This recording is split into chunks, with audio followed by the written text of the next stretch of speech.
నిర్వహించడం సాధ్యమవుతుంది. మూసీ నది ప్రక్షాళన, మూసీ రివర్ ఫ్రంట్ డెవలప్మెంట్ ప్రాజెక్టుకు మా ప్రభుత్వానికి అత్యంత ప్రాధాన్యం. ఈ ప్రాజెక్టులో భాగంగా మూసీ నది తీర ప్రాంత పర్యావరణ వ్యవస్థను పునరుద్ధరించాలని భావిస్తున్నాం. ఈ ప్రాజెక్టు వల్ల సుమారు 110 చదరపు కిలోమీటర్ల పట్టణ ప్రాంతం పునర్జీవనం చెందుతుంది. అలాగే నదీ తీర ప్రాంతంలో కొత్త వాణిజ్య నివాస కేంద్రాలు వెలిసి పాత హెరిటేజ్ ప్రాంతాలు కొత్తదనాన్ని సంతరించుకుంటాయి. మూసీ నది పరివాహక ప్రాంత అభివృద్ధి ప్రాజెక్టు వల్ల జల నిర్వహణలో ఎదురయ్యే సంక్లిష్ట సమస్యలను పరిష్కరించుకోవచ్చు. పర్యావరణానికి నష్టం కలగని విధంగా మౌలిక సదుపాయాలను కల్పించుకోవచ్చు. ఈ ప్రాజెక్టులో రిక్రియేషన్ జోన్లు, పాదచార జోన్లు, పీపుల్స్ ప్లాజాలు, చిల్డ్రన్ థీమ్ పార్కులు, ఎంటర్టైన్మెంట్ జోన్లు అభివృద్ధి చేస్తాం.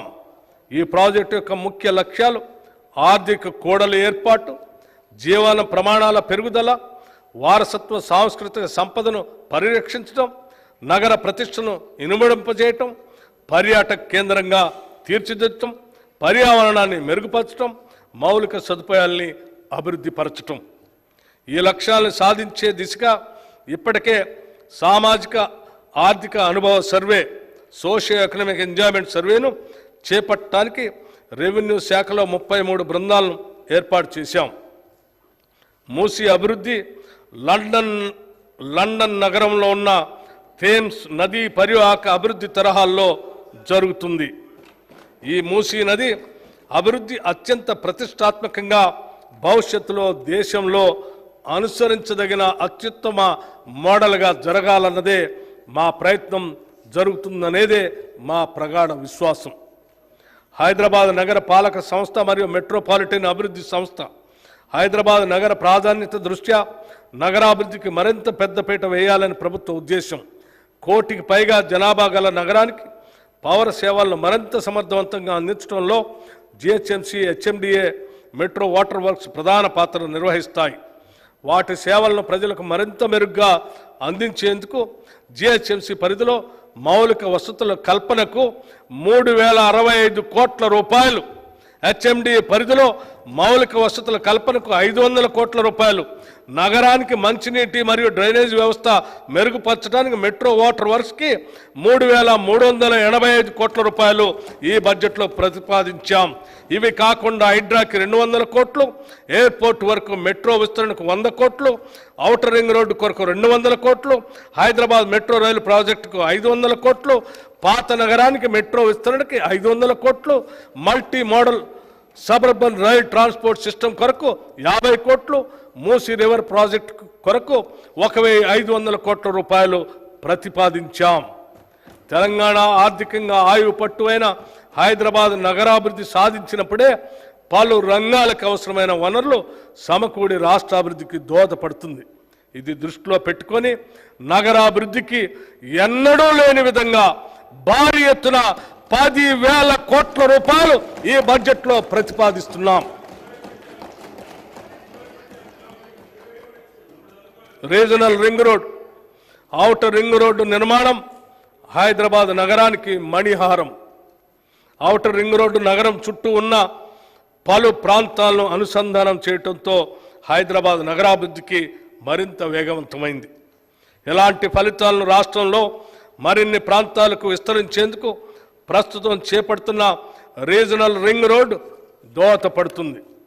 ఉత్తర ప్రాంతంలోని 158.6 కిలోమీటర్ల పొడవున్న సంగారెడ్డి, తూప్రాన్, గజ్వేల్, చౌటప్పల్ రోడ్డును, దక్షిణ ప్రాంతంలోని 189 కిలోమీటర్ల పొడవున్న చౌటప్పల్, షాద్నగర్, సంగారెడ్డి రోడ్డును జాతీయ రహదారులుగా ప్రకటించడానికి వీలుగా అప్గ్రేడ్ చేయాలని మా ప్రభుత్వం ప్రతిపాదిస్తుంది. రీజనల్ రింగ్ రోడ్ హైదరాబాద్ నగర ఉత్తర దక్షిణ ప్రాంతాలను, తూర్పు పశ్చిమ ప్రాంతాలను కలుపుతూ జాతీయ రహదారి నెట్వర్క్తో అనుసంధానం చేయబడుతుంది. ఎక్స్ప్రెస్ వే ప్రమాణాలను దృష్టిలో ఉంచుకుని దీని నిర్మాణానికి తగినంత భూమిని సేకరించే ప్రయత్నం జరుగుతుంది.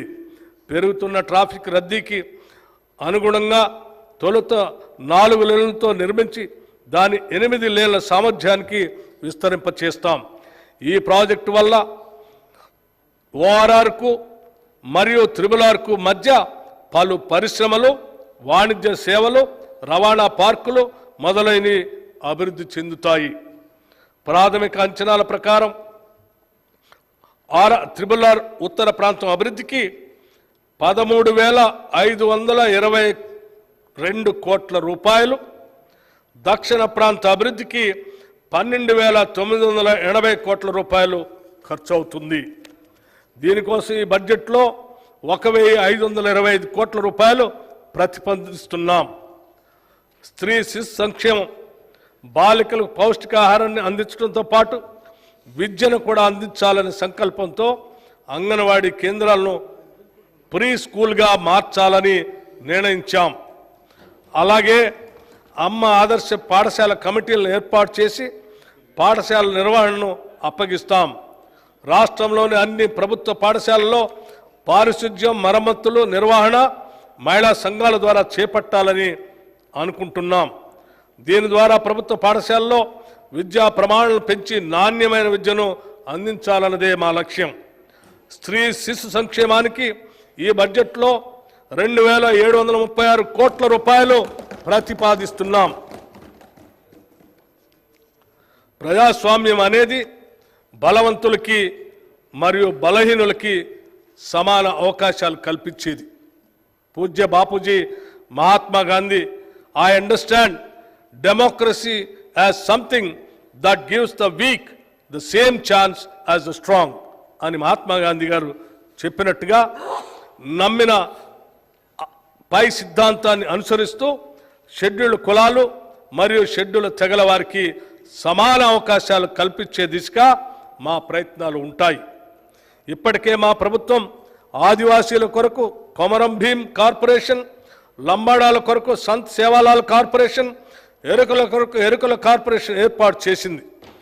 అదేవిధంగా షెడ్యూల్డ్ కులాలైన మాల మాదిగలకు 2 ప్రత్యేక కార్పొరేషన్లు ఏర్పాటు చేయడం జరిగింది.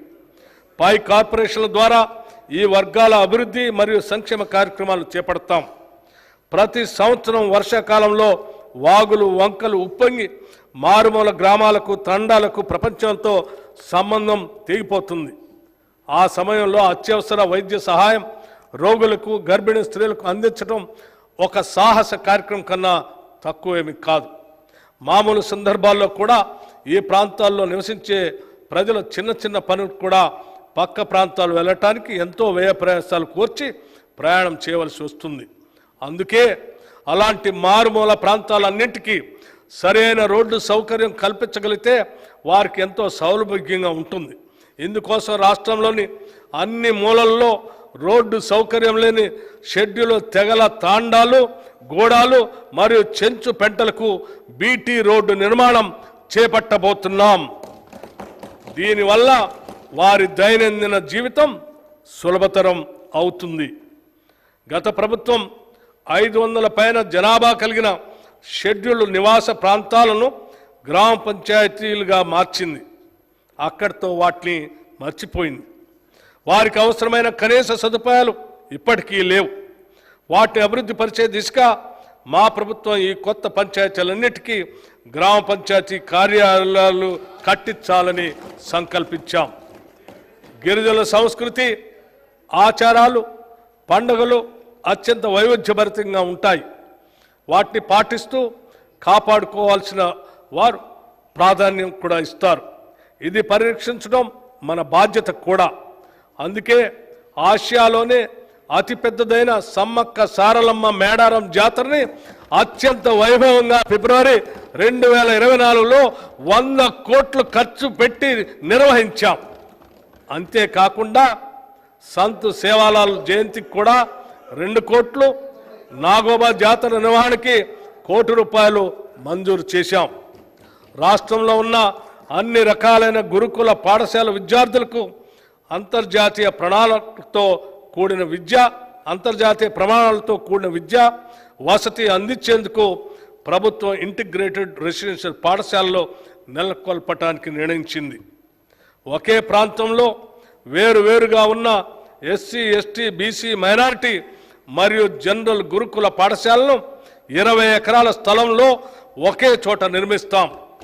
ఆ పాఠశాలకి అంతర్జాతీయ ప్రమాణాలతో కూడిన అన్ని రకాల సౌకర్యాలు ఏర్పాటు చేస్తాం.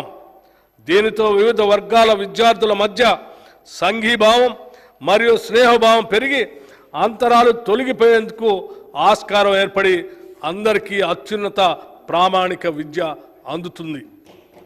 షెడ్యూల్డ్ కులాలు తెగల అభివృద్ధికి చట్టపరంగా కేటాయించిన నిధులు ఖచ్చితంగా అందిస్తాం.